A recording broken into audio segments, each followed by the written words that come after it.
All right, family, how y'all doing? Welcome back to another episode when the pastor has questions. Tonight, we're gonna have a special guest.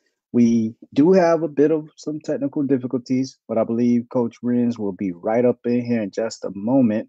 But that gives us time to let a few of y'all come on in here and start the build.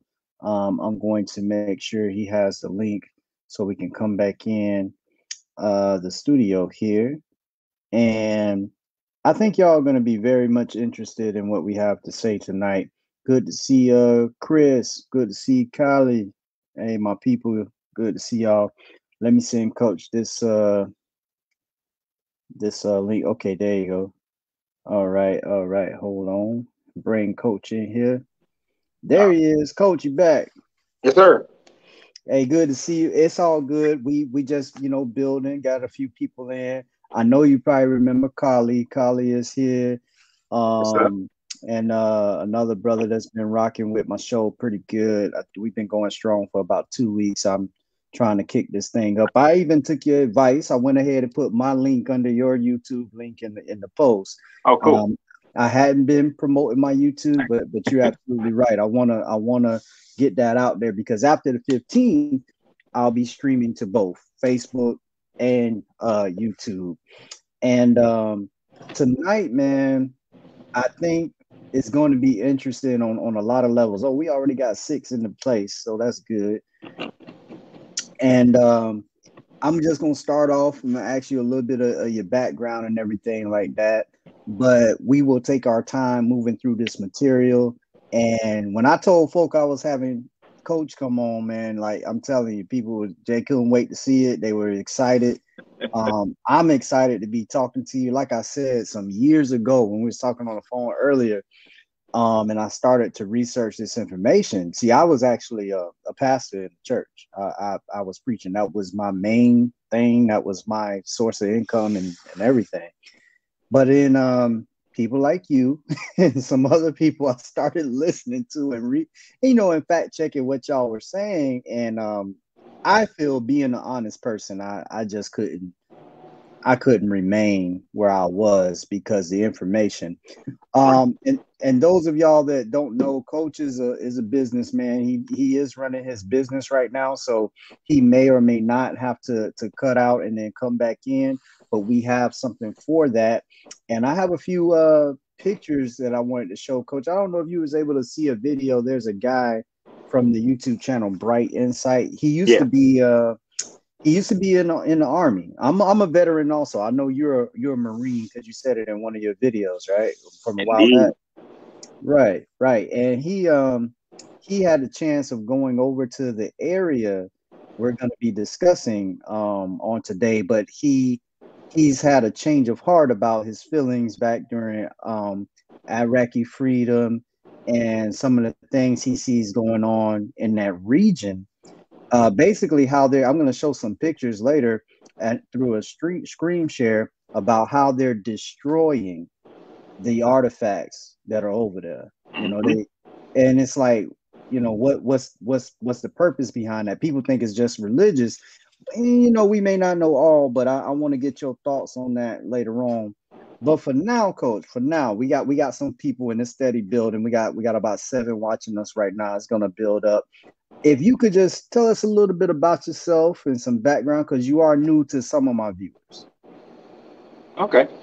Um, well, I go by the moniker Coach Renz. That got stuck on me a long time ago because I was doing some in my fitness world when I was a fitness trainer and I had a gym. You know, I'm sorry, I was just trying to get something brought up real quick. But so that kind of stuff from when I was a personal trainer and was doing life coaching as part of my personal training program. And as I say, oftentimes on most of these videos, I do these for my kids, um, and it's just great that other people benefit from it. Now, for me, my journey started back when I was 9 years old. I was 9 years old. Pastor was doing a sermon.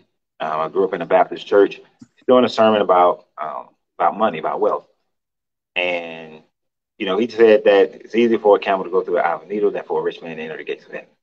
He held up a sewing needle and he showed a picture of a camel. He said, so it's impossible. So rich people all go to hell. That was the message. Wow. And, growing up poor, that bothered me. So I started doing research back when I was 9 years old, got my first library card, reading the reference books, reading the scholastic books. And, I would come back to the pastor always saying, oh, you said this and this ain't right. Then you have to preach about something else. You said this and this ain't right. Preach about something else. So we kept doing that for a little while. So they banned my family from that church. And subsequently, that happened at multiple churches where I grew up in Marietta, Georgia.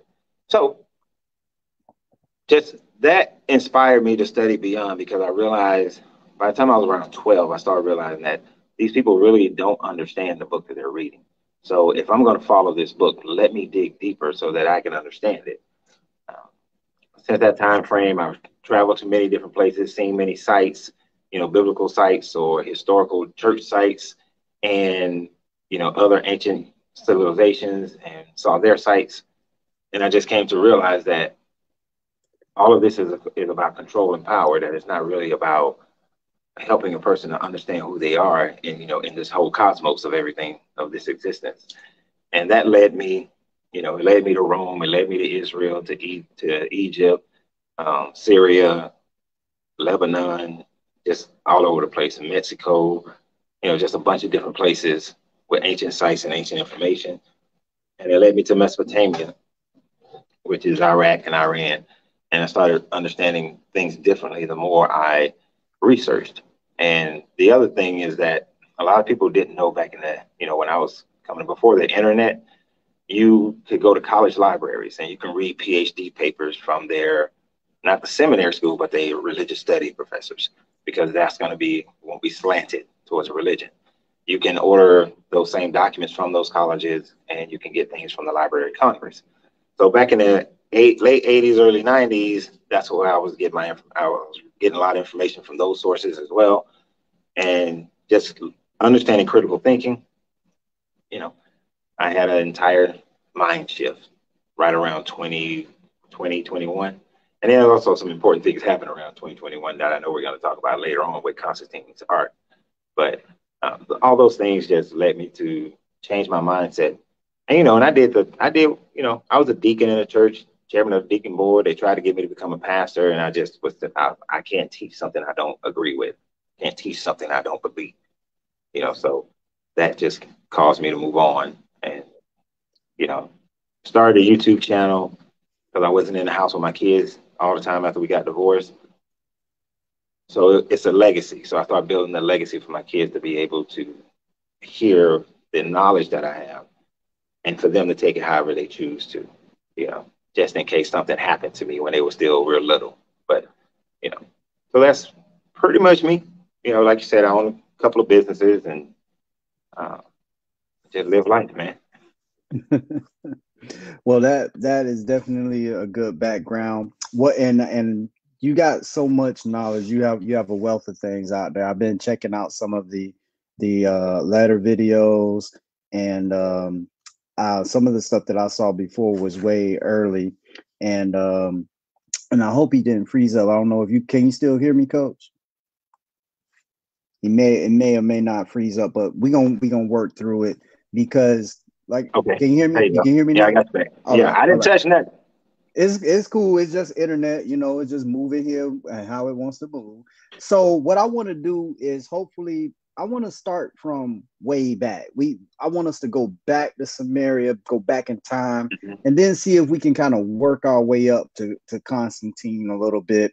And then maybe at about 8:30-ish, if there's some questions or some comments, maybe we could take a few questions or comments from some of the people. So a general question I wanted to ask, do you think that more people would come out of religion if they were exposed to this knowledge that we're about to share tonight? And where I'm coming from with that is, when I started this journey and when I got out of the church, I felt like I have given 20 years. I'm 40 years old now, and I have given almost about 20 years of my life before I came out to this. And that was all I knew was the church, preaching and and I was a member of the Churches of Christ.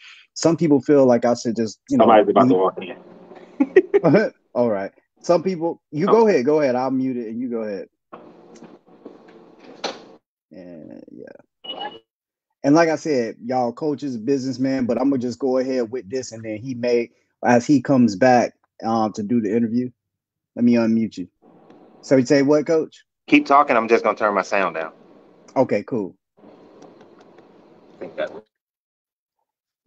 And one of the things that happened with me, family, is that I was at a point where I had done all of these different things as it relates to the church, right? I'm the person that was doing the preaching, the teaching, the Bible study. I've done all that. However, this is all I know. So when people start to say, "Well, hey, you should just leave it alone," or people aren't going to change, there are some people that have inboxed me and they're talking to me now and glad that I'm putting out this material, putting out this content. So I don't want to stop doing just that. I want to be able to put this out there, kind of like what Coach was saying. He was doing it, for his children. It's also available for my children, but at the same time, I want the world to be able to access this stuff because we are living in the information age, y'all. We got to be able to get this info out. Tonight, as coaches dealing with us, we're going to be going back to ancient Sumer. And just to kind of, get y'all salivating over what we're going to talk about, if you're familiar with the Anunnaki, we're going to talk about that tonight. Sumer, we're going to do a bit of, maybe a bit of speculating because I'm going to ask some questions. I really personally not sure where we came from, but when you look at the Sumerian story, and I think from some of the things that Coach will be able to expose us to tonight, you will be able to look back at the biblical narrative and fill in some gaps, okay? And the Sumerian story of creation, although there seems to be even some variations in that, these things seem to make a bit more sense when you start to talk about the human-like ways of the God of the Bible, being jealous, okay, things of that nature, getting angry, and having to strike down humans for supposedly building a tower that's getting close to heaven. These are things that come right out of that area we call the Fertile Crescent. Like Coach said, he was able to spend some time in that area. This is the area that most of us will know as Iraq. Okay, over in that part of the world, and there has been some things happening over there since we have had I don't want to say certain buzzwords, but we've had militia that have moved in, and there are people that have done some things so that our government felt compelled to go and to help out, if you will, if you know what I'm talking about.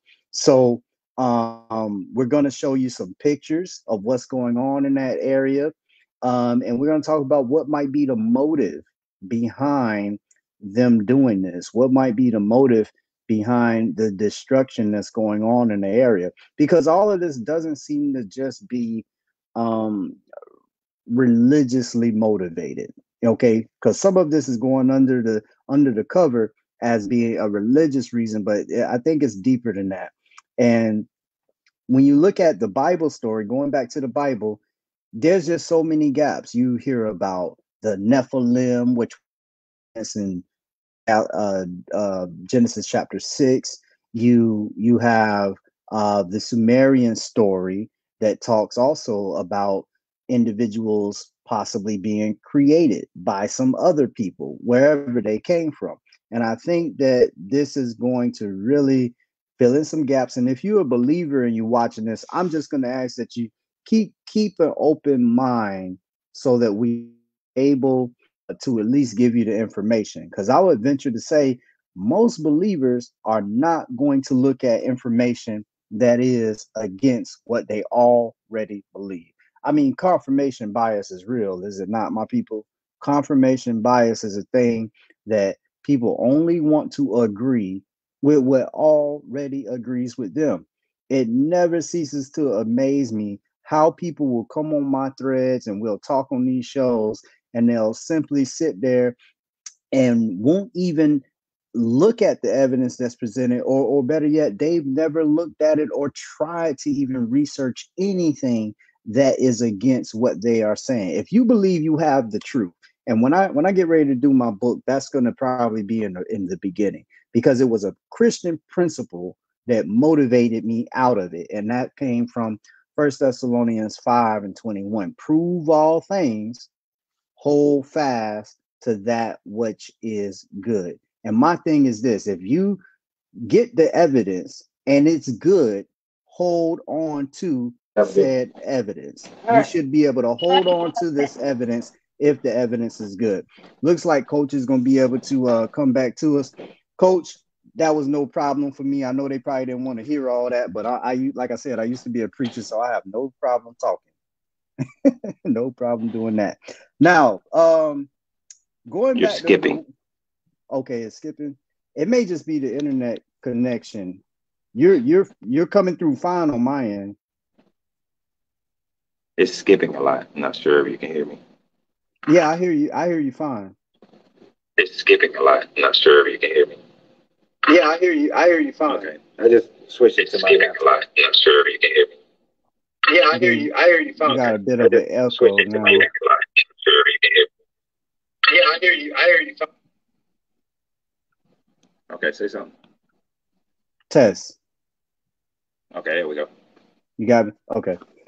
So yeah, going back to let's just get right in it. Do you think that more people would come out of where they are in religion if they were exposed to some of these things you're going to share with us on this evening? And it looked like he froze up again, but he probably can hear us. Boy, the devil is busy tonight, ain't he?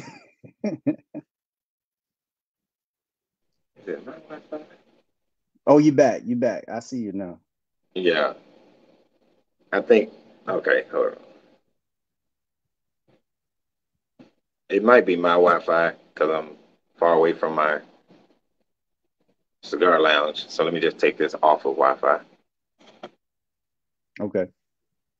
And then that way, I thought it automatically connect to the Wi-Fi here in the popcorn shop. But it's looking smooth now. It's smooth now. Okay, yeah, I just took it off my Wi-Fi. All right, so to the question.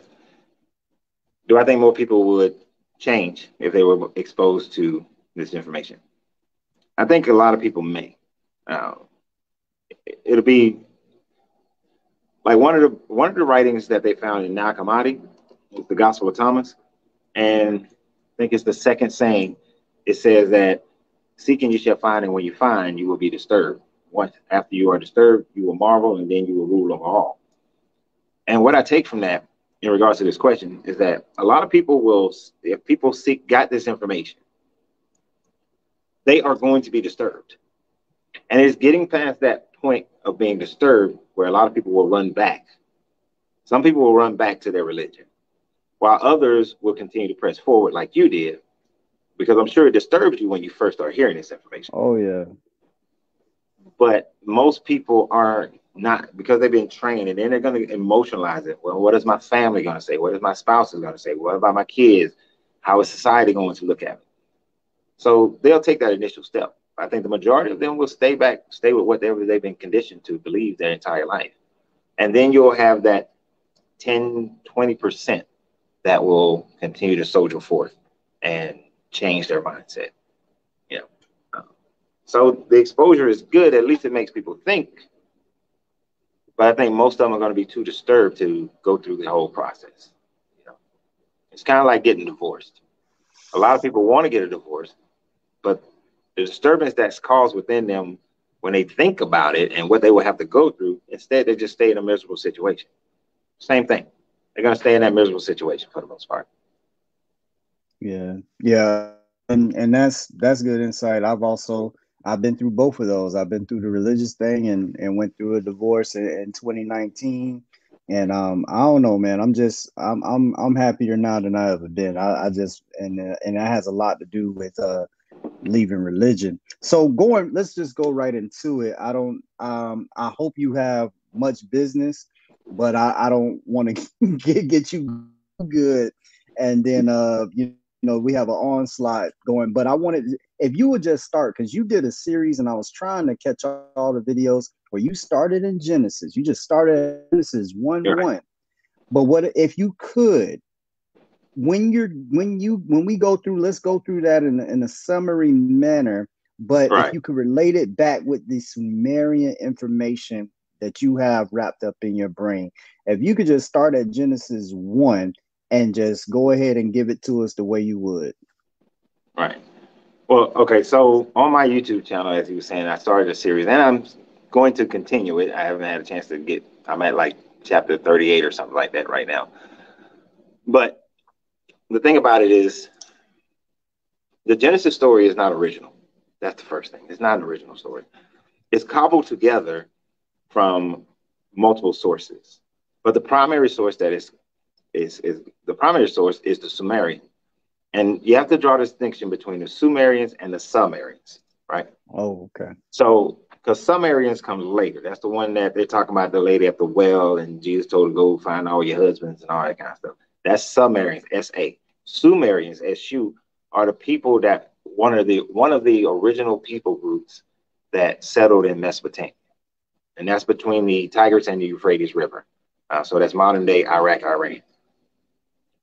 Now, these people had their own creation stories based on the Anunnaki and based on Enki, Enlil, An, um, Namu, TT, whole bunch of people. All right. Mm-hmm. Now the thing, and when they took the stories from the Sumerians and made them into Hebrew stories, because when the Hebrew people left their captivity in Babylon, they ingratiated more of the stories. But even before that, as they were coming out of other Sumerian places, they took their stories. Like, for instance, Abraham is derives from the city of Ur. Ur was a Sumerian city. So he left because Enlil said, "You still follow my ways." Enlil being the Jehovah of it all. Because Enlil was a storm god, he was a mountain god, he was a sky god. So you have Enlil being the god that Abraham followed. So just that little bit of understanding. So when you look at the Genesis stories, in the beginning, you know, um, the earth was void and without form, and God breathed over the water, right? The water for the Sumerians is Namu. Namu is the creative waters. A lot of people like to go jump straight to Anu, and I forgot his wife's name. Um, his wife's name just fell out of my head. But they like to jump straight to Anu and his wife, which his wife was the salt water, and he was the fresh water, and then, or reverse. And then, yeah, Mm-hmm. his wife was the salt water, he was the fresh water. And they want to get straight to the separation of that. But first, you have to go back to Namu, who is just the water. This is that water that supposedly God breathed over. When you look at that Hebrew word, it means to breathe over or to flatter, air that flutters over the water. And then, but it says that the earth was without form and void. It was in chaos, which would indicate that there was an earth beforehand, that there was a civilization beforehand, that something destructive occurred. And according to the Sumerian stories, there were many destructions of civilization over a 200,000 to 400,000 year period before we get into our current 12,000 year history, right? So, and then you get into the fashioning of all the animals and fashioning of man and all that kind of stuff. And when you get into the fashioning of man, it jumps us to where Anu and his wife have had their sons, had their son Enlil. Anu, with the jump off, has his son Enki, and it talks about how there's a war in heaven. Enlil and Enki having wars against each other because Enki wanted power, but Enlil had the birthright. So they wanted to fight, so they fought each other. And after fighting each other, Enki was cast away. He was, his punishment was to live in Egypt, modern day Egypt, or Kemet. But another problem that was going on is that you had two different types of Anunnaki. You got the Anunnaki, which represents the kingship, and you had the Igigi. The Igigi represents what would be like angels, the different grades of angels. Now, some historians they flip it. In some histories, the Igigi are on top and the Anunnaki is on bottom. But in this instance, the Anunnaki is on top, the Igigi is at the bottom. When they switch it up, I mean, at this point, you get into the Igigi being pissed because they're doing all this hard labor. Enki organizes somewhat of a revolt. They come down, and then they start to impregnate women, human women. But they only have this ability to impregnate human women because in the fashioning of man, Enki and Harsag, Anu, and Enlil get together and say, let's make a slave race, or in the words of the Bible, let us make man in our own image. So you get an idea of why the word there is Elohim, because Elohim being the plural of gods and goddesses. So when they fashion man, and they use clay, and they use the blood of a Anunnaki in order to create man, and it took them 16 tries. Because some of them wasn't working right. Some of them didn't, they had dysfunctions, or they weren't smart enough. Which is why we look at our natural history and we can see, the bones of man that look different throughout time space. Is because the Anunnaki tried multiple variations of man until they got to Homo sapien. Now, in that story, when it said that the sons of God saw the daughters of men and took them on as wives and then taught them their ways, their magic, is really talking about teaching them their knowledge, the knowledge of the Anunnaki, which is when the Igigi came down and decided to take human women as wives. And this goes into the Babylonian version of it, is that they took humans as wives because Marduk took a human wife. Okay. So they felt like they could, and they swept down on the mountain where the marriage was going on and took some wives for themselves.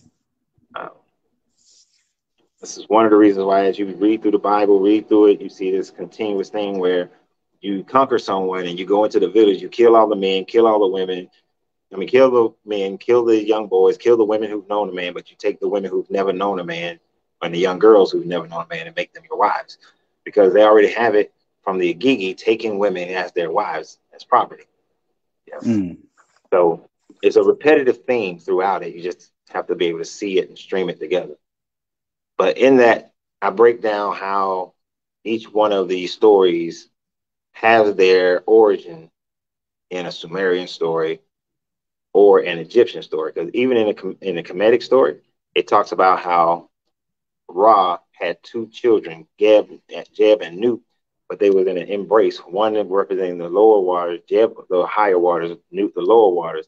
But the embrace was so tight that it took him having a child, Shu, and Shu came in, and her thing is she's the wind, and she blew between them to separate the waters. Right. So you still get a similar story of two waters together being separated, but this comes from the Kemetic story, which I'm gonna have to say the Kemetic story comes after the Sumerian story.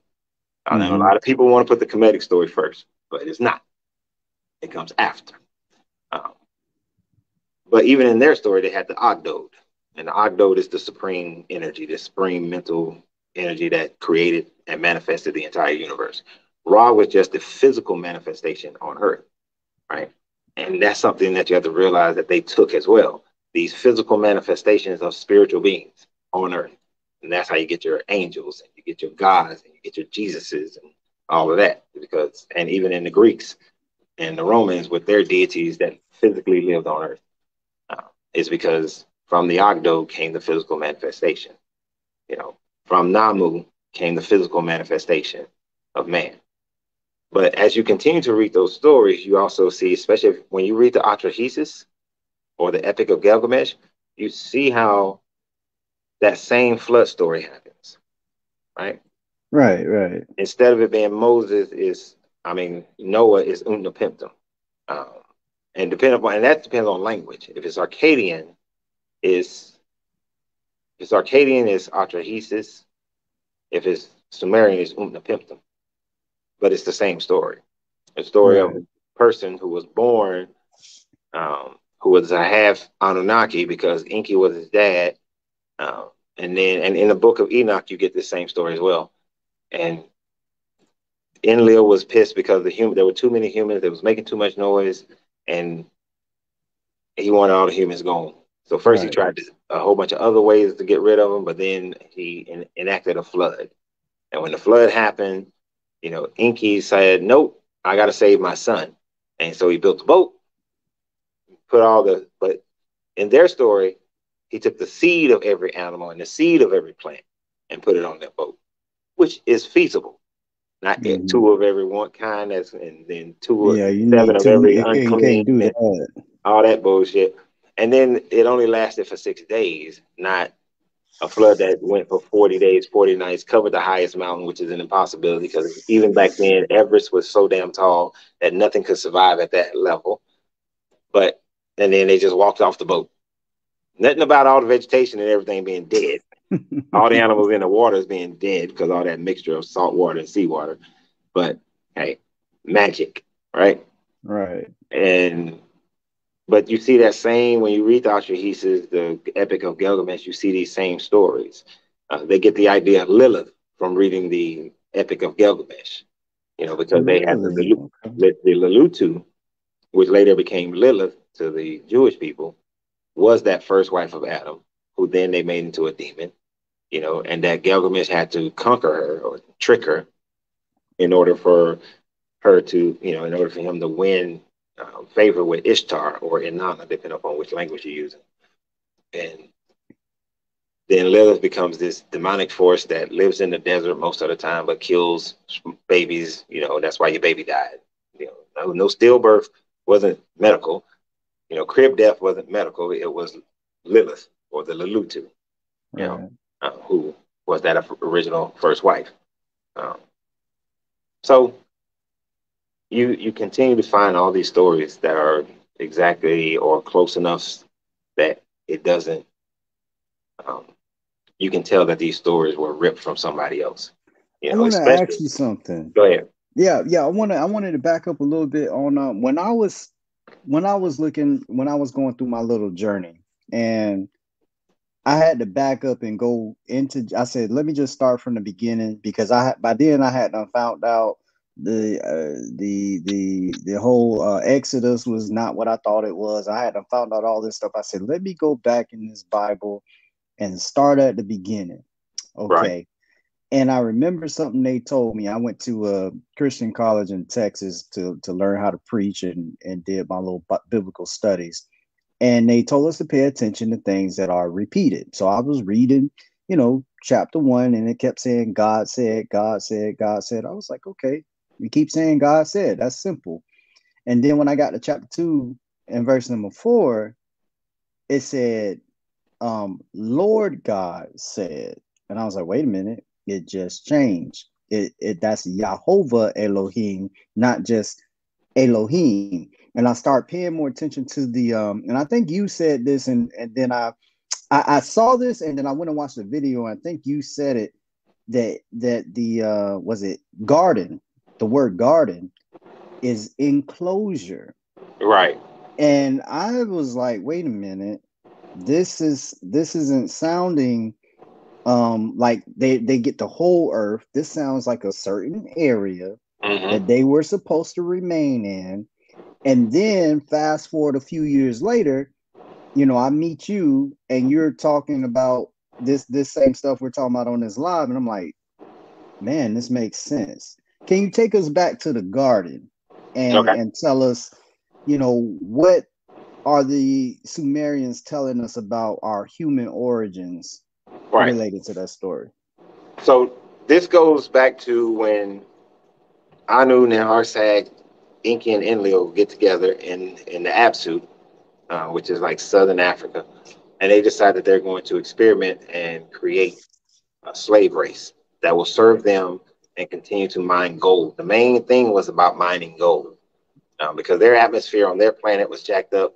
They wanted to spray monatomic gold into the atmosphere so it would close up their ozone layer, which, quite frankly, if you remember when I was a kid, that was like I remember that. Yeah, the ozone. It was a hole in the ozone layer. Right, and you don't hear about it anymore because they sprayed Mount Atonement gold to close it up. You know, which is if this story is unbelievable, then why do we repeat the same process, right? Right. So they wanted to create this slave race, and they did. It took 16 tries, you know, couples that they made. And when they finally got Adapa and TT right, because in the Sumerian story is Adapa and TT, not Adam and Eve. But you see Adapa or Adamu, they both mean the same thing as Adam, right? So when they got them, Enki then brought them up to Chaldea, you know, what is known as Chaldea, and he put them in the garden or the enclosure. And within the enclosure, they were supposed to be able to run, not just the, you know, the Bible just said they just took care of the garden, but no, they took care of the gods, the Anunnaki, and they took care of making sure the humans, the sub-level humans, your Neanderthals that we may call them today, and all these other different versions of man, make sure that they are acting right, that they're doing their right job. So this was like the corporate headquarters, so to speak, for making sure the human slaves do what they need to do. So when you get them in this garden or this enclosure,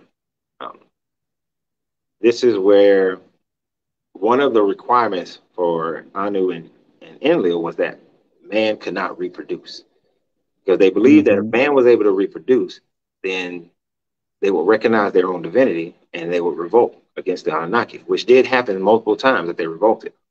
So they didn't want them to do that. But when they got into the garden, in order to make the man the fit what was needed, they had to be able to reproduce. They have to grow their genome to the point where they reproduce. And so man was reproducing. The forbidden fruit, and that was the forbidden fruit, is that and that was because it was a forbidden thing for them. So when Enlil is walking through the enclosure in the cool of the day, and the reason why they can't deal with the heat, that's why it's the cool of the day and they walking, then that's why he's like, Adam, where are you? And then he sees that TT is pregnant, Eve is pregnant, and now he knows that they can reproduce. That's why he had to kick them out of the enclosure. Which also goes to, if God is all powerful, if God is omniscient, why is he looking for Adam? Why does he have to ask questions about, you know, where are you? What have you done? Who told you that? All these different questions. You're omniscient. What do you think about this? Most of the time when you ask like a believer that question, like, oh, well, why is God asking this? They often try to defend that by saying, oh, God is saying that so Adam could understand what he did. It's not that he's really not knowing where Adam is. I mean, I've heard that. I've never, ever heard somebody give me that type of a justification, right? Because that, I guess to most people, that doesn't make sense, because he's trying to do it so that Adam can understand. If he was trying to do it so that Adam can understand, why even have the forbidden tree in the garden in the first place, right? Why is it even there?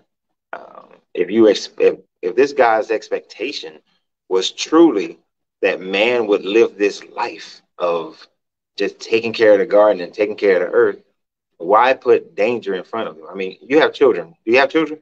Yes, I do. Okay, would you leave a loaded gun on the kitchen table? Absolutely not. I know what. No, don't make any sense. So you're smarter than the God of this Bible, right? Because he left a loaded gun on the table. And now what I do hear people say is, well, it was put there to, you know, to test man. But if God is omniscient, all-knowing, he already knows man is going to fail. So therefore, he intended for man to fail.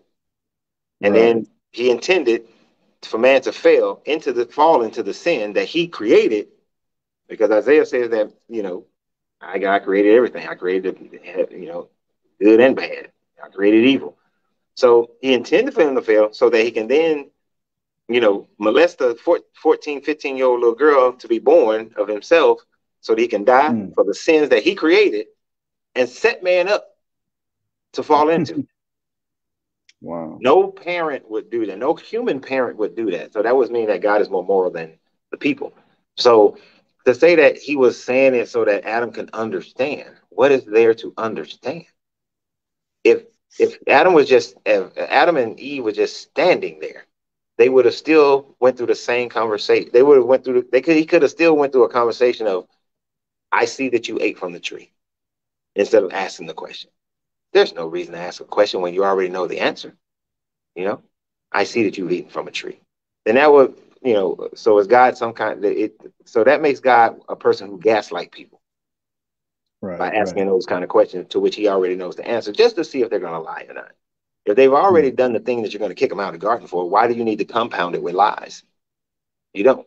They've already done it. So that rationale doesn't make any sense whatsoever. All right. And I don't mean to throw y'all chat. I just want to throw in, that's what I've heard. And I know I got at least one believer I can see in the chat that's watching. So I'm hopefully it will answer some of his questions before he has them, or at least deal with some of those thoughts. So yeah, going back to this enclosure, they see that, okay, they can reproduce, and this. Right. Yeah, and by the way, this story that you're telling us, what we'll get to whether or not, myth, or whether or not this is what the Sumerians really believe happened. But I must say, just listening to this makes more sense than what we're presented with in Genesis alone. I'm just going to say it just seems to make more sense. And it does. It makes way more sense because it's a logical process. And it's a logical process by beings who actually have the same characteristics that we do, which is why the Sumerian writings about their gods, they have human characteristics, what we would call human characteristics. They're jealous, they're angry, they have infighting, they have sex, they die, all these different things. And when you look at the Bible, you have a God that, have sex, that dies, that gets angry, that's jealous. If you're the only God in existence, what is there to be jealous of? Why do you tell your people to cast away their gods if you're the only one? But in this enclosure, and they're able to produce. So then the big question comes, where does the idea of a Cain and Abel come from? Mm-hmm. And in the Sumerian story, it tells you that she was pregnant with Cain. I'm gonna put this up on the screen because somebody did bring that up. Gasper brought that up. Not to break your flow, but you'll see it there. You can address that if you want. So Adapa and Titi has a child. The child name is Cain. Then they have another child. That child's name is Abel, right? Cain and Abel. They have the exact same story. Well, Cain becomes jealous of Abel, and he kills Abel. Well, then he's cast away. He leaves his mother and father. Now, they've already been kicked out of the enclosure, but he leaves his mother and father. And then he goes finds a wife, and then they build a city. Now, how can there be a land of Nod? How can there be a city if there are no people? It makes no sense. If you go build something and it's just you and your wife, you build a house. You didn't build a town, a community. You build a house. Definitely not a city. But the reason why there are other people is because, as I alluded to earlier, when the Anunnaki was going through the process of creating man, they needed a slave race. They needed a large group of people to mine the gold that was needed to fix their planet. So it's not that they just first they made Neanderthals and other variations of humans that were somewhat viable, but not viable enough. Not to the level that they wanted to be able to manage and run everything. Mm-hmm. Adapa and Titi were the first ones, or Adam and Eve, they're the first ones. But this was a cloning process that they were going through, right? Where they were just cranking out. Once they started getting it down pat, they started just cranking out people, because they needed these people to go mine this gold. So where does Cain get his wife? He gets it from all the other clones that's been going on during this whole time. And you got to remember this part. Well, this part in the, according to the Sumerian story, these people were able to live for thousands of years. I know the Bible puts them in hundreds of years, but they was able to live for thousands of years. It's not until later that Enlil invokes that we need to add diseases and other things that will stop man from living as long as they are living. Even when you look at the stories of the Aztecs, the Mayans, the Hopi Indians, and all these other groups in Ifa, there's always a story where the gods either sprayed something in the atmosphere that made man sick, or put something in the water that made man Mm. sick, reduced their intelligence level. Well, it made them sick and reduced their intelligence level and also reduced their lifespan. Now, I know somebody gonna think, oh, chemtrails. Yes, same damn thing. You know, Mm. fluoride in the water. Yes, the Mm. Germans showed that putting fluoride in the water next to the tanks that fed the Jewish people and the black people and everybody else that they was holding in captivity, that it dumbs them down, right? Mm. The Americans learned that, and then they start putting fluoride in American water, right, to control the people.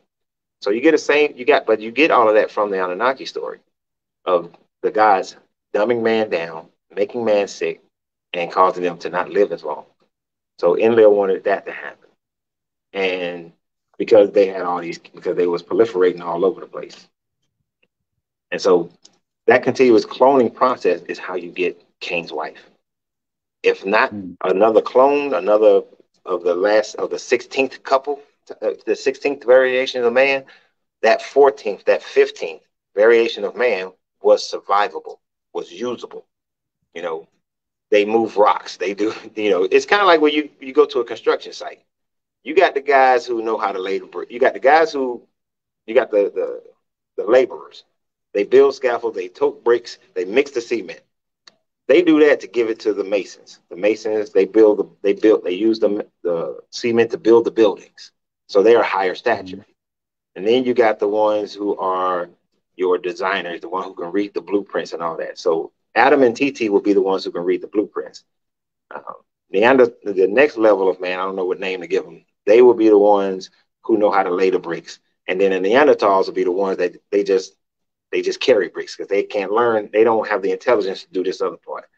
So Cain could Mm-hmm. have married any variation of those that was still around when um, after he killed his brother Abel. Right. The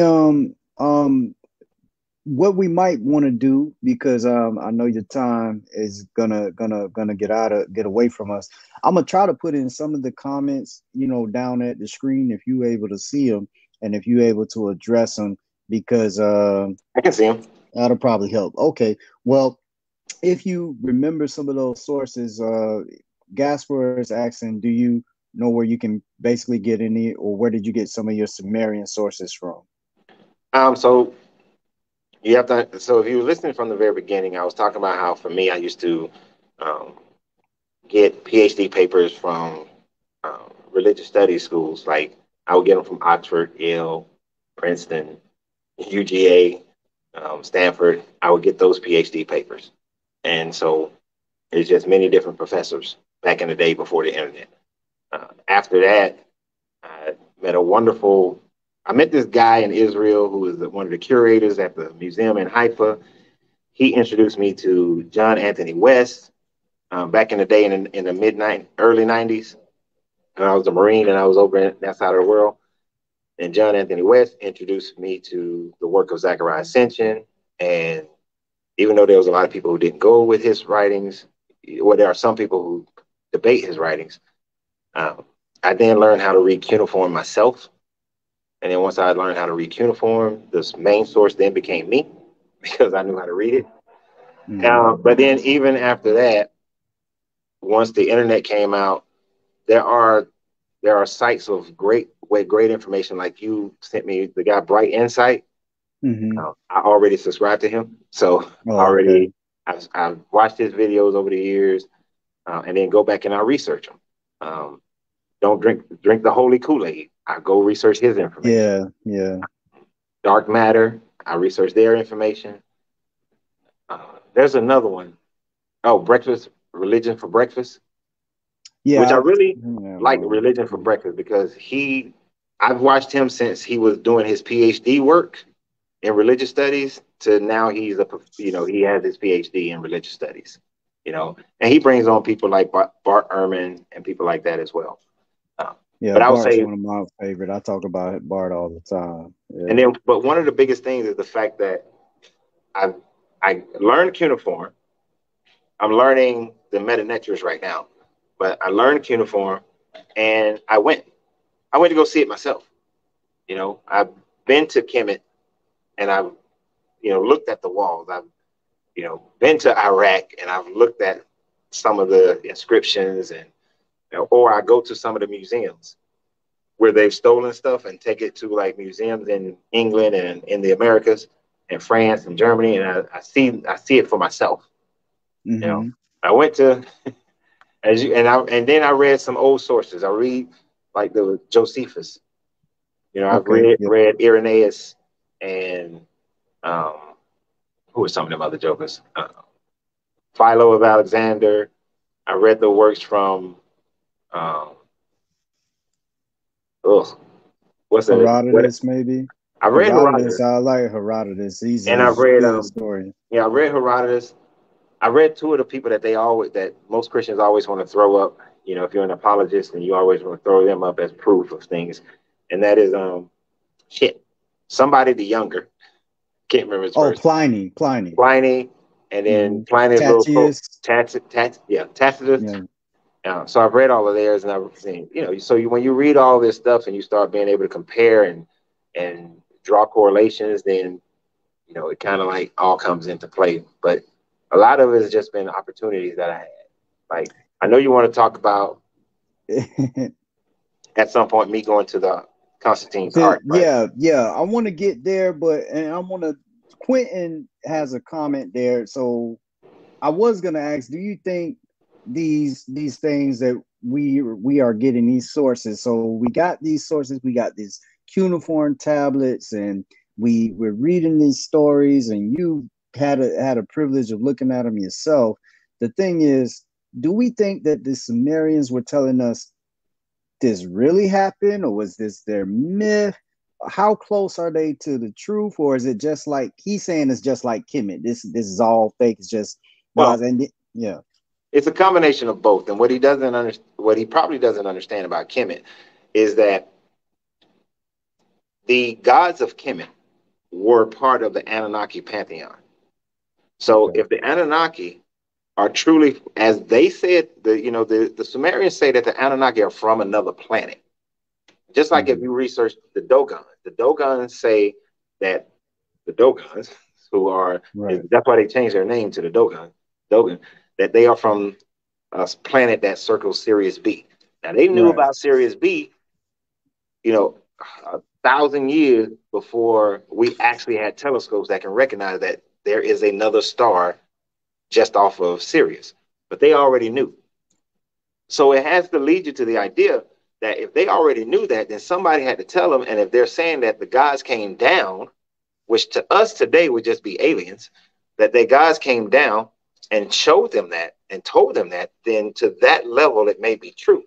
Now, there was an interesting Star Trek episode, and actually Star Trek Voyager, they did it as well, and another Star Trek did it as well, where when they came down with their technology and they were able to do things that others couldn't, they deemed them as miracles, as powers of God.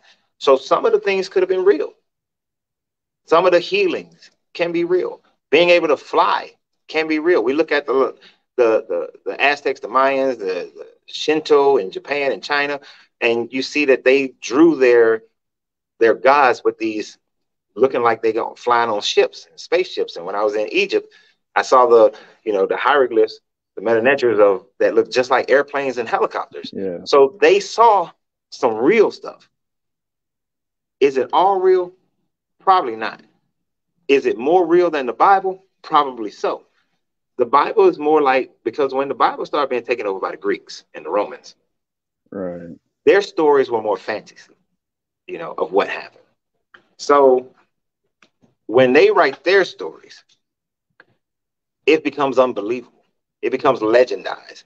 Hercules was a real person. He was a king of Argos.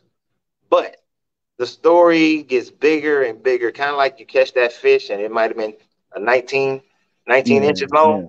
But by the time you become an old man and you're telling your grandkids, all of a sudden that damn fish is like 30 inches long. Yeah. Right? And then what a lot of Christians get confused on is that they'll start saying, and because I can see the comments, that their prophecies are being fulfilled. Right? These prophecies are not being fulfilled. Because if they actually went and read these other works will say the same things, that there will be wars and rumors of wars, that there will come a person who will lead them out of captivity, that, the waters would turn into blood and the moon would turn like a sackcloth. Every one of these religions has these same prophecies. And each one of these prophecies has come true and will continue to come true because it's the nature of the universe. It's the nature of being on earth. A charismatic leader comes and changes a whole religion. Example, the Hindu had a story of a charismatic leader coming and becoming this great religious man. Who comes? Buddha. Right. And he changes everything. In Buddhism, they had a charismatic leader who come and change everything. Lao Tzu. And you get Taoism. You get the same stories over and over again. That changes the scope of things. And every generation always think that the end is coming right now. But that end has never come. And it won't come. Your personal end will come, but the end will not come. And as far as like the prophecy of Jesus, the prophecy of Jesus doesn't really fit the Old Testament.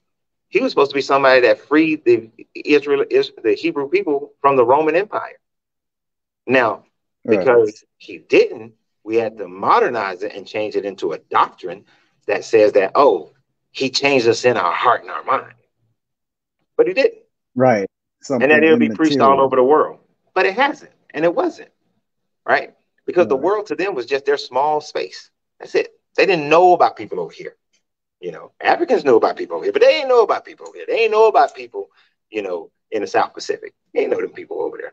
But, they have this where they try to hold on to their stories. And if that makes you a moral person, stay with it. Don't change. Stay where you at. Right. I wanted to bring up something as we move a little bit further in history. One of the things I don't think my friend Quentin may understand is that even though you have these Hebraic people with these stories, even the Hebrews will tell you they were imprisoned in Babylon around, the 6th or the 5th century BC. And that would have been back in that area where so-called Abraham came from Ur. And I want to show you some stuff after this. But if you would speak to what he's saying about these stories come from other stories, what he is saying is because the biblical story sounds similar, you can't claim that it came from the Sumerian stories. We easily can. The first writings that you have from any Hebrew, anything mentioning an Israelite, mentioning a Hebrew, is a couple of steles out of Egypt and out of Babylon in the 14th century BCE. Now, problem is Sumerian stories date back 5,000, 6,000, 8,000, 12,000 years prior. Right. Years prior. And just like any story, even within the Babylonian Sumerian story, the reason why you can find so many different ones, because this religion lasted for 3,000 years. It went through the Sumerians, and then when the Akkadians took over, the Akkadians, the Assyrians, and then the Babylonians. So it went through processes of a bunch of different people, right? So the story easily changes because the people and the culture changes. Let me give him an example. In Christianity, you go to church, somebody gets up, they run around the church, they praising Jesus and everything. You'll say they caught the Holy Spirit, right? Less than 500 years ago, if somebody did that, the priest or the pastor would say that that person was possessed by a demon and then perform an exorcism on them. So the religion today is different than the religion was just 200 years ago. Right. In that religion today, women would go there, they got skirts above their knees, their arms are showing, right? Their neck, below the neck is showing. Less than 100 years ago, you're a harlot, right? But now it's fine. So many doctrines have changed. In the first 300 years of Christianity, there was no Trinity at all. The Trinity didn't come until roughly about 280 when church fathers of that time started talking about it, but still wasn't even the widely accepted version, which is why Constantine, although he invited 1,800 bishops, only 316, 318 showed up. 300 of those were from the Orthodox version of Christianity. The rest, the majority of the rest was some version of Gnosticism, whether they were Valentinians, Marcionians, Marconians, or they followed Arius. They were very different. And none of the other ones believed in a Trinity. So a Trinity didn't even get solidified in Christianity until 325 at the Council of Nicaea. You don't get the validation of Mary until about 480. And I think it's even longer than that before you even get to where she was a perpetual virgin, right? So these stories, even in Christianity, these stories have changed based on the culture and the government. And that's the same with the Sumerians and the same with everybody else. Hell, our American history will change, has changed, is changing. Think about all the whitewashing they did to American history as we grew up, before we grew up. It is only now that some of it is being corrected. So even those stories are different. So why do stories change? Depending upon who's in power, depending upon who's going to make money. That determines what the story is for that day. You had Inquisition after Inquisition. You have Crusades, all these things based on money and power to be able to change and control the people. And the stories change each time. There was no such thing as a pope until 325. And then you get a pope. And really, the pope didn't really wasn't a pope until 480, when Theodosius decides that Christianity is going to be the only religion in Rome, in the Roman Empire. So I want to when you get done, I'm going to segue into that arch. I'm going to screen share and I want to show people the arch that you had. And I see he said that Trinity was already believed. More false info. If you was actually listening to what I said, the overwhelming majority of people for the first 280 years did not believe in a Trinity. Trinity didn't come in until around 280. There was no original Trinity, right? No, before that, it wasn't. The Trinity started coming into play because Philo Alexander started comparing the Christian God to Osiris, Isis, and Horus, or Osiris Set in Hebrew. He started comparing it to them, and because that was why they worship, especially in France, which is why Paris is actually Per Isis, Temple of Isis. This is why you see so many pyramids in France as well. You go to the Louvre, there's a pyramid. You go to there's pyramids all over the joint, right? That's why you have that. Why you got the Shrine of the Black Madonna. You got all these things because they're taking Egyptian understandings and forming it. But the idea of a Trinity was already there. Yeah, I give you that. It wasn't believed. So in the Sumerians, the Holy Trinity is, and I'm sorry that I keep forgetting Anu's wife's name. But it was Anu, his wife, and Enlil. That was the Sumerian Trinity. Later on, depending upon what city you was in, every city that had their own deities also had their own trinities as well.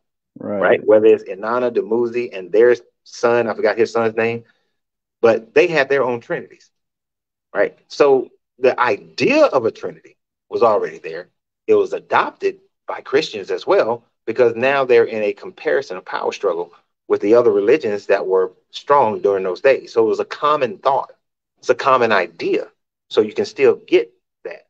But as far as the Trinity being a real thing, no, it's a myth. As far as Christianity being a real thing, because if you read the writings of Josephus, you'll come to an understanding that Christianity has been legendized, which makes it a myth. Josephus ben Matthias talked about at least four different Jesuses. And it's already been proven that his statement of, and then there was Jesus, then there was a man named Jesus, and if he was a man, but he was the one they called the Christ. That's been proven false. If it be okay to call him a man, right. I remember that quote. That has been so proven false so many times that it's not even there. As a matter of fact, there's a church father, forget his name right now too. Oh no, Irenaeus. He actually complained that Josephus didn't speak about that Jesus, right? And since and then it's not until you get Eusebius of Caesarea that you get the Jesus character, to which the Bible then begins to talk about. But in Josephus' writings, he talks about one Jesus who's persecuted by a different governor named Quintius. Then he talks about another Jesus who's the brother of James, but their father is not Joseph. It's a different guy who's their father. He talks about a different Jesus who goes into the temple, teaches, and throws some tables up, and he talks about another Jesus Wow. that was coming out of Galilee that was teaching a bunch of people. He talks about different Jesuses. But when you start to formulate Christianity, they merge them. And then after they merge them, they start adding them. This is why when you read Matthew, Jesus performs about 6, 7 miracles. Then you read Mark, now he's performing about 11 miracles. You read John, then he's performing about 16 miracles. It's like, and each one of those books were written at different times. And when I said that in reverse with Matthew and Mark, so switch those around. Because Mark was written first, and then Matthew, then John, then Luke. So the miracles keep growing as the books are written. Right, as it goes on.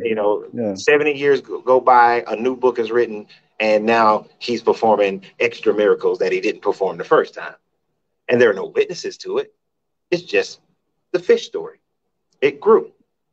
So it's a myth. It's a legend. It may be based, it's based off some real people, but it's based off people, not a person. I see what you're saying. They mash it together. It seemed to, and I had Dr. Michael J. Thomas on a couple weeks back, and he talked about that because he was able to look at he was able to look at some documents over in the Vatican himself, having these advanced degrees. He was invited by some individuals. He got the permission from the Pope. He could read Latin and Greek. He was able to go down in there, and that what you just said gives credence to some of the things he told us. Because he was, you're not able to take stuff out. You're not able to go down there, record, and take pictures in that Vatican library. Nope. But some of the things he told us was that same thing, and that they pieced together a story to make this man Jesus. Not that there wasn't a guy, not saying it wasn't a guy. However, all these different things they took from different parts. One of the things I wanted to go back to, and then we're going to come up to this Arch of Constantine, and please forgive me, but it was something you said when I first met you, and you were talking about Babel. I do want the people to, I want to get that on record of what that city was to the people that lived there and what the people in the Bible or the Hebrews tried to make Babel out to be. Can you give us a little bit of that story? So you got the city of Babylon. Now, if you look at the Babylonian language, Babylon means gateway of the gods. Okay. So it was somewhat of a port city. It was a communication city. It was let's get the gold off earth and get it up to Nibiru kind of place. So Babylon means gateway of the gods. Now, it was a city of Marduk. So that was the primary god worshipped in Babylon at the time frame. What you have going on is you have a war between Enlil and Babylon. Enlil, who is Enki's son, Enlil is fighting Marduk. Marduk is Enki's son. So this family battle is still going on. Marduk has a ziggurat built for him. There's a ziggurat built for him. This was a communication tower. This is how they spoke to the gods. Because for them, if you ever notice in the Bible, it always talks about in order to talk to God, you got to go up on a high mountain. The high places. You got to go to a high place. You can't be in the valley in the low place. Got to go to the high place, right? Just like we do today. If we want to send messages out into space and all that, we put our radars and everything on mountains. You go to Puerto Rico, the SETI station is at a higher elevation. You put things on mountains because that way you get a clearer signal. So this Tower of Babel is a tower for communication. They may say that, well, that verifies that it was about changing languages. No, it wasn't about changing languages, right? Because they were in captivity in Babylon in the 600s and 500 BCE. And because they were there during that time frame, they would have understood what the Babylonian story was. And this is only the northern kingdom of Israel. The southern kingdom of Judah was still, they weren't captive, right?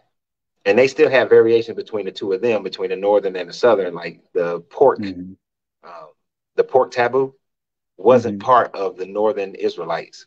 That was only part of the southern Israelites. And the southern Israelites had that taboo because they couldn't, their main force they were fighting were the Phoenicians who ate a lot of pork. So they had to differentiate themselves. Ancient sites in northern Israel show that they sacrificed pigs, they ate pigs, they cooked them, they farmed, they kept them as cattle. So they were pig farmers. They're pig husbandry.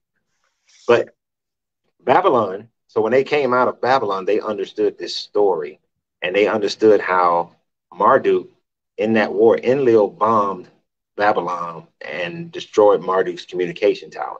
Now, you as a military person know, if you can't communicate with your forces, can't communicate, you in the world of hurt. you probably gonna lose, right? Yeah. So that's where that story comes from. It even goes to the story of Sodom and Gomorrah, because it was they bombed Sodom and Gomorrah, which was two of Marduk's other cities. But what they didn't expect was that and it was nuclear, some variation of nuclear weapon. What they didn't expect was the cloud, the radiation cloud, to go the direction it went, and it wound up destroying 7 of Enlil's cities. This is, if there's a book called the Evil Wind. The Evil Winds, yeah. It'll break that down. But that's why, and when those sites were found, you can tell that it's kind of like going to Pompeii, right?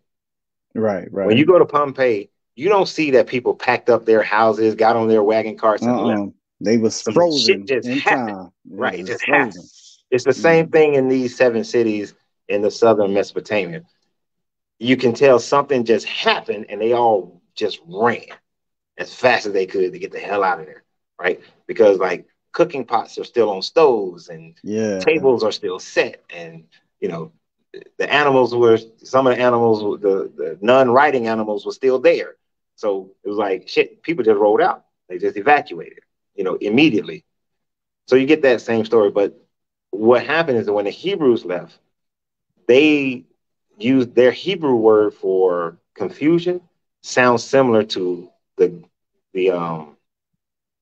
Babylonian word for gateway, Babel. But theirs is Babel. And so that Babel to them means confusion. And so since the tower was destroyed, they're saying that, well, they could communicate, so therefore there was confusion with Marduk's army, not a confusion of languages. I'll give you a scenario there. If you and I are building a building today, we've laid out the ground where we got the foundation, we start stacking stones and all that kind of stuff, right? And all of a sudden you can't understand me. Don't we still know what we're doing? Don't we still know how to stack the stone? We got the plans. We can still work this. We can still work. Right. So it's like the dumbest damn story of, I confused their language and everybody just scattered. No. Right. But at minimum, the tower would have still been built. That makes sense, even in a military sense, because I was a little boy at the time, but I went back and studied Desert Storm. And when we talk about the F-117, and that's people don't realize, what's that? Because I went to Desert Storm. I'm sorry. Well, hey, but you know what I'm finna say about the 117, the F-117. What people don't realize is that when they could go in under radar, what they did was they took out the radars, and this helped them to be able to communicate where the U.S. forces were. But because you had them boys come in first and take that out, they couldn't tell where your F-18s and your F-15s were coming in, and they didn't know they were coming because they took out communication. And this definitely gives credence to the war and things of that nature. Man, I feel like. And let me add one thing to all of it. We know where Babylon, that's Baghdad. We know these other cities, and they're there. Just because a book cites a historical area or even a historical event does not make all the magic real. You understand what I'm saying? The comic book Spider-Man references New York. It references 9/11. Does that mean Spider-Man is real? No. It does not. No, absolutely not. Peter Parker could actually exist. But does that mean he was Spider-Man and he got bit by a radioactive spider? No, it does not. So just because we can document that a city that's mentioned in the Bible is legit, a city, that Babylon existed, that doesn't mean that the scrambling of that God came down, which sounds like, an alien coming down, that God came down and then confused everybody's language. Mm-hmm. Right? That sounds like an old man trying to explain to his children why the languages got confused and he didn't have a real answer and just made up something. Exactly. Before we go to the arch, I want to show some images from Bright Insight real quick. I'm gonna do a screen share and I want to Okay. get your opinion on why would they destroy a lot of this stuff that we seeing over there. Can y'all see the images on the screen right there? Y'all able to see that what that man is doing? Coach, you see that? Yeah, he got a jackhammer Yeah, and and he's taking it to the one of the is that Cyrus the Great? statue. I mean I Sargon? I think that's Sargon, and when they had him, I forget the name of it, but they had his face on those winged bulls, Right. It's like a and winged bull and yeah, it had great I'm gonna detail. scroll down, and then there I have a map because so right here is Ur for the Christians. That's where Abraham is said to have come from. Right here, where Ur is. But this is what's happening over there. You got ISIS. These gates right here. This was a thing. Um, and then you got.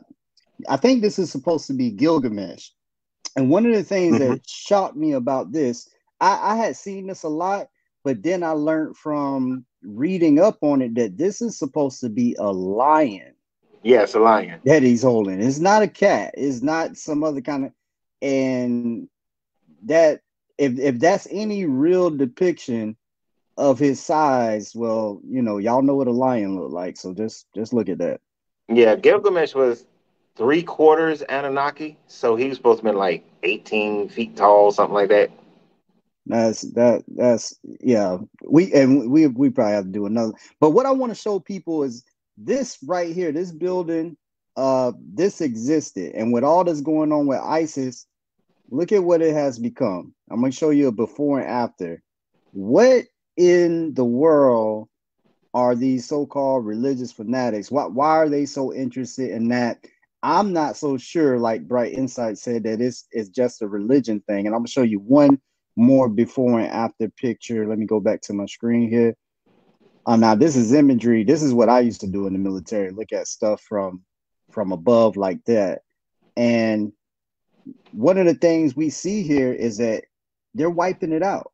They're wiping out these stone monuments, and I just want to get your opinion on what you think might be going on here. Why are they doing that? Well, control. I mean, there may be some resources that they want to control, but the primary resource that they want to control is the mind of people. Mm-hmm. And whether it's Islam or Christianity or Judaism, all three of the Abrahamic religions, this information cast a dark stain on their religion. Because now, if the Sumerian story is more proven, and which will have more archaeological proof than the Christian, the Jewish, and the Muslim story, then it kind of debunks their current religion. And if you debunk their current religion, then you take away the power that they have over people, right? Otherwise, why would you give the slaves that you have in America or the slaves you have in Arabia, why would you give them your religion if your religion is to free them? Your religion Mm-hmm. is to take care of them, is to give them an understanding of divinity. You don't. You give them a bastardized version of your religion, but you do give Mm-hmm. them your religion so that you can control them. You can tell them that you go wait for heaven after. Slaves obey your masters as Christ, obey your masters whether they're good or bad. That you can take slaves of nations that are not part of you and you can have chattel slavery with them. You want them to read that. You want them to understand that because I'm a white man. I come and I took you, black man, from Africa or the ones that was already here in America. I took you and I made you into slaves. Now, read this book, the Bible. You believe in this book. Good. Now I got you believing in this book. You see right here where it says that I can come and take you and make you into a slave, and you have to be a slave for life. Mm-hmm. You see where it says that Jesus is saying, obey your masters, whether I'm good or bad. Now you have to do it because I got your mind. And you take all that away. And the problem you have is that these people will say, no, I'm not living this life. I'm not going to let the banks do what the banks do. I'm not going to let the government do what the government does. I'm not going to let a race do what this race does. This is what happened in Haiti in 1804. Mm-hmm. You know, they went back to their Orishas, to their original African gods and goddesses, and they defeated 7 different militaries and gained their own freedom in Haiti. Now, the world has been punishing Haiti ever since, and there have been some messed up Haitian people. But in all of that, it's all about control. So if I destroy these statues and tablets and all of these sorts of things, then you have no proof where you can say that my story that I'm telling you is the real story. Right? Just like history is his story. You have no proof now. So I got to destroy it. And that's what they do. You know, in Desert Storm, when we went through Desert Storm, we raided, well, I didn't personally, but other units raided the shit out of museums. Was taking tons of stuff out of museums. Saddam Hussein had tons of stuff in his house, archaeological things in his house, and in all his houses, and we raided them. Took every historical artifact that they could find. Why, if you're in war, why do you care about historical artifacts? You don't, unless there's an agenda, and that agenda is always control.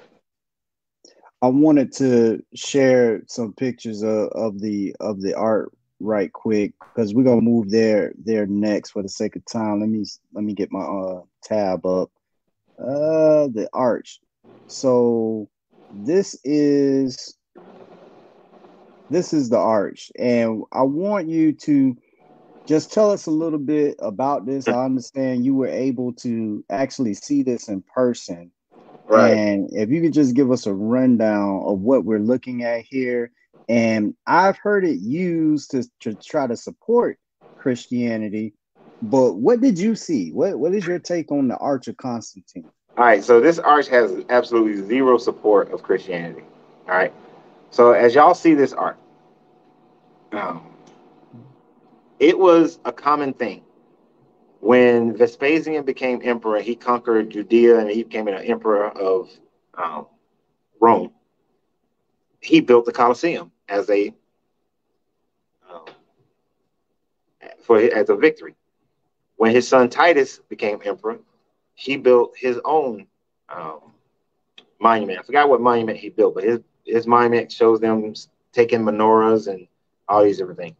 So when Constantine defeated Maxentius at the Bridge of Moldova, he and unified the Eastern and Western Roman Empire. He became the sole Roman emperor. He built his art, Constantine's art. Now, the first thing that I noticed, because actually at this time in my life, I was at a crossroads. I was very frustrated by all the names and all the venom that I was receiving because I had walked away from Christianity.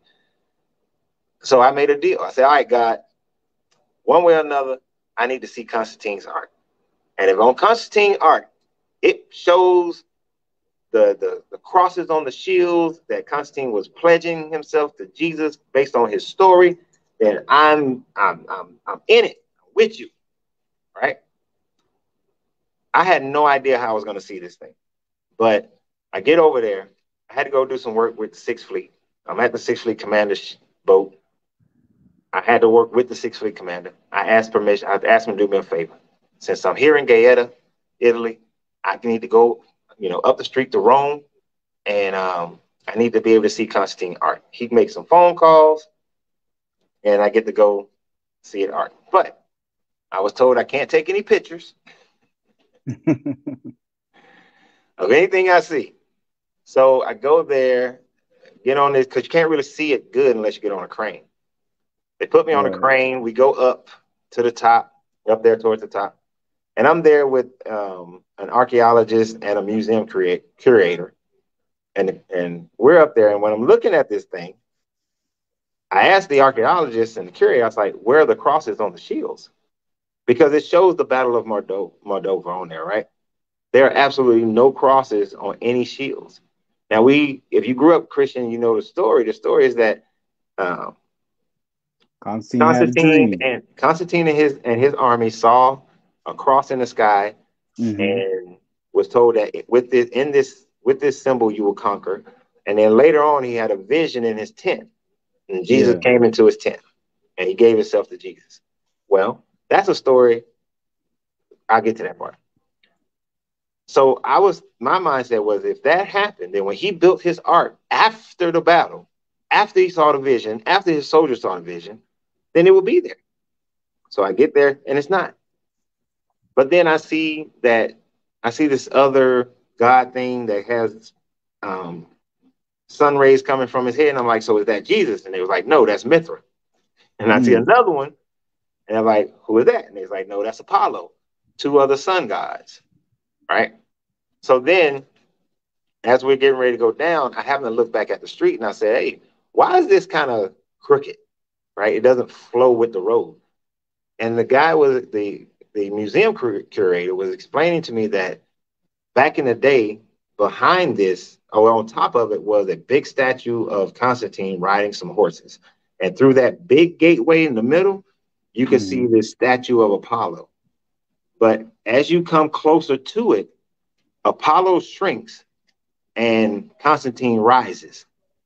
Because Constantine was saying that I'm bigger than Apollo, I'm bigger than Mithra, I'm bigger than Jesus, I'm bigger than everybody, I'm the God. Because the Mm. imperial religion was that the emperor becomes a god. So now, why he didn't put it up there? It was built before 318. So when he beat Maxentius, he built the ark. But then in 318, the problem now, just like with Vespasian, with Nero, there were Jewish revolts happening all over the Roman government. Vespasian was brought in to shut down the Jewish revolts because the emperor's main job is to maintain peace and maintain the empire. Vespasian did that. They disposed of Nero, made Vespasian the emperor. Well, now you got the same thing.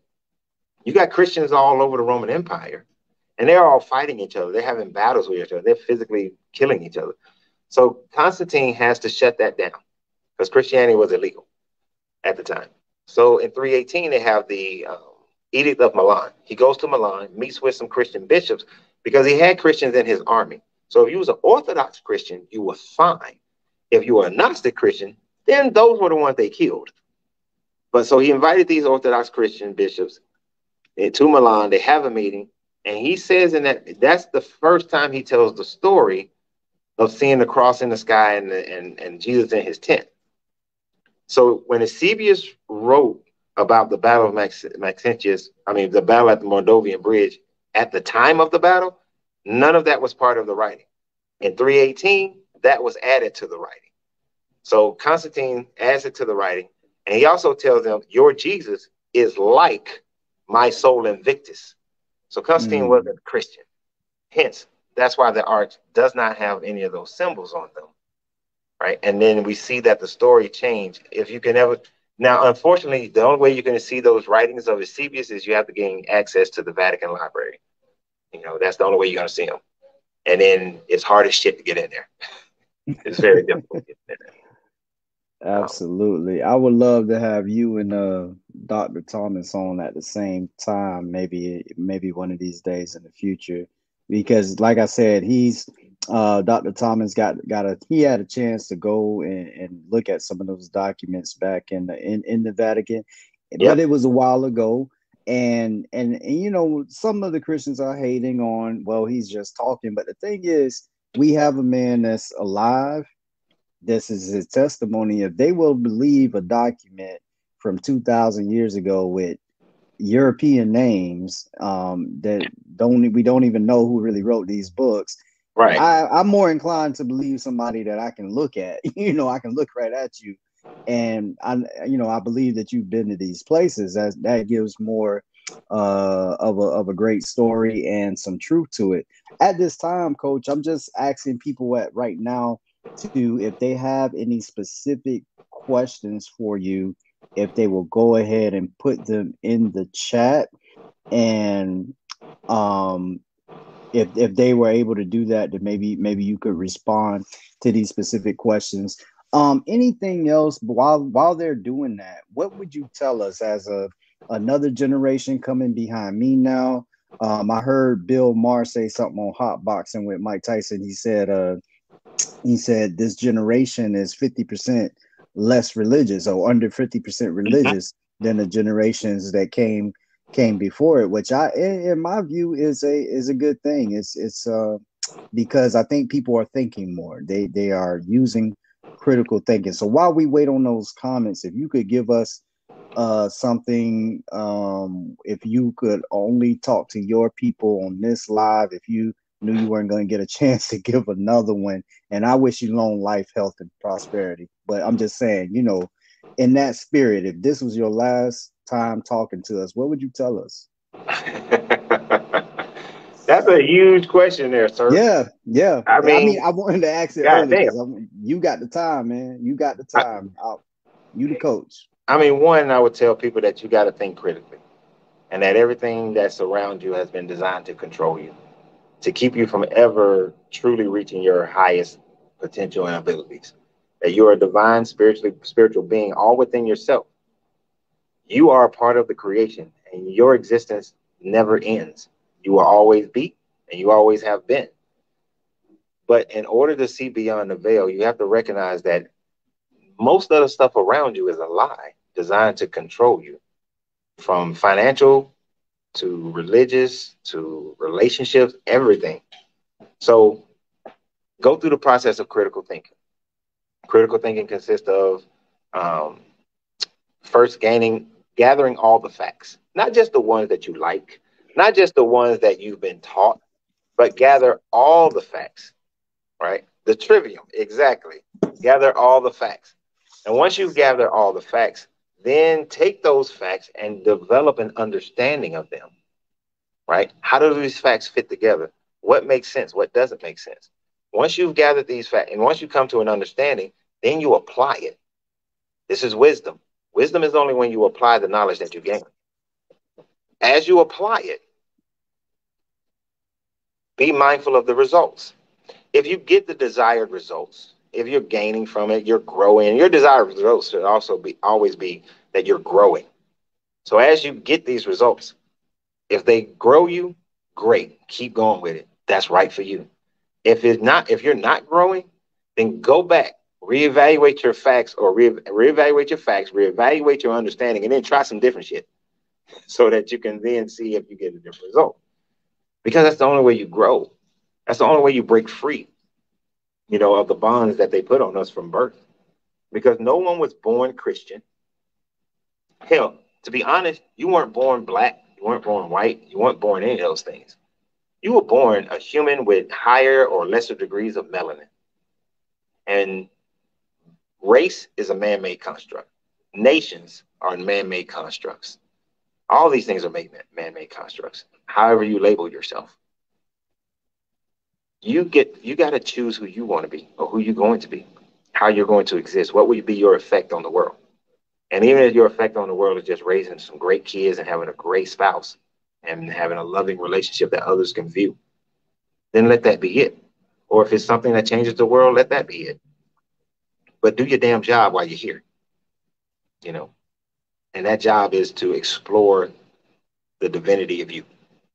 And you can't do it unless you free your mind, from what they've forced into your mind. And they force it every day. Every day they're forcing it. They force it through songs. They force it through the news.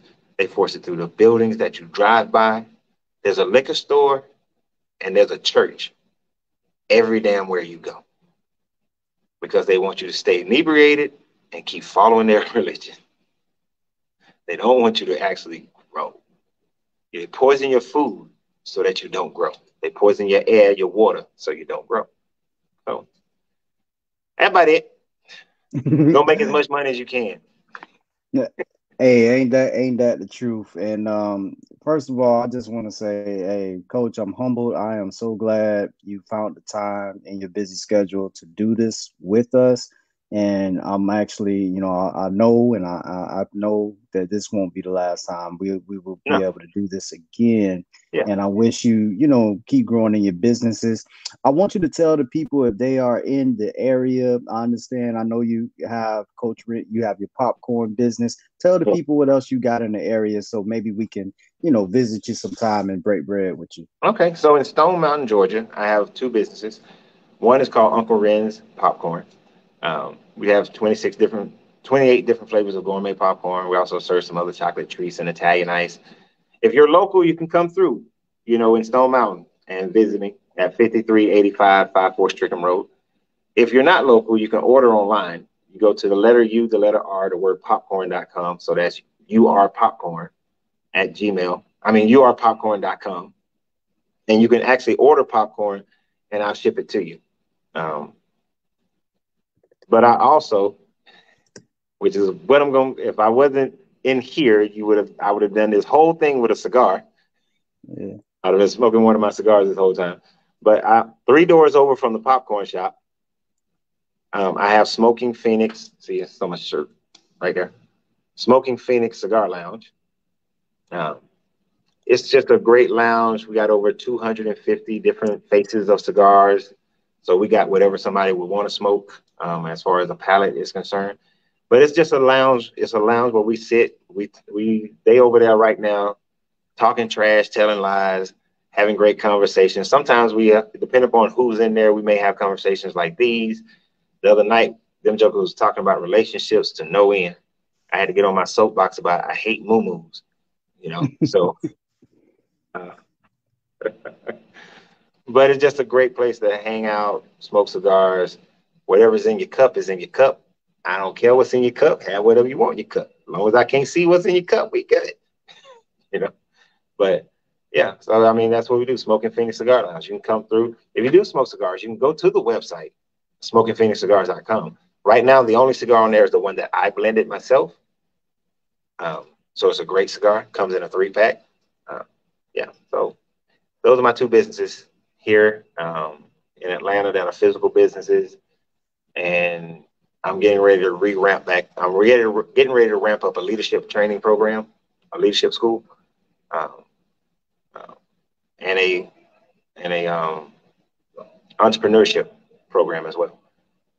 That's one gonna be that will be the main thing is an entrepreneurship program that I'll do via Zoom, where I'll teach true entrepreneurship because I met some college kids and they was telling me what they learned in entrepreneurship in their college, and I was like, they setting y'all up to fail, because I started telling them things that they never heard in school, and I was like, okay, there's obviously a gap and an opportunity. So Right. And that'll that's be up when and running by the end of the year. That's awesome. I was able to type real quick and put the search in. I got the popcorn link up. But people, y'all know that these videos stay up on my page. And after the 15th, I'm going to be upgrading. We will have all this stuff and I'll break Coach Ren's back. And we're Yeah. going to have all this stuff on YouTube. Y'all go to his YouTube and subscribe. It is there in the top of this post and go subscribe to my YouTube also, because I'm going to be putting videos there. These lives will be on YouTube, and I also have some material y'all have not seen. It's already there. You can look at some of my stuff from my early days. I even have a few videos from when I was still a pastor on there, so y'all might want to check that out. Coach, I'm just thankful to you, and we'll talk in the back office. I'm going to end this broadcast, and thanks to the family, thanks to everybody for watching. Y'all please share. And like I always like to say before I get out of here, truth is my only religion. Love y'all. Peace. Appreciate you, man.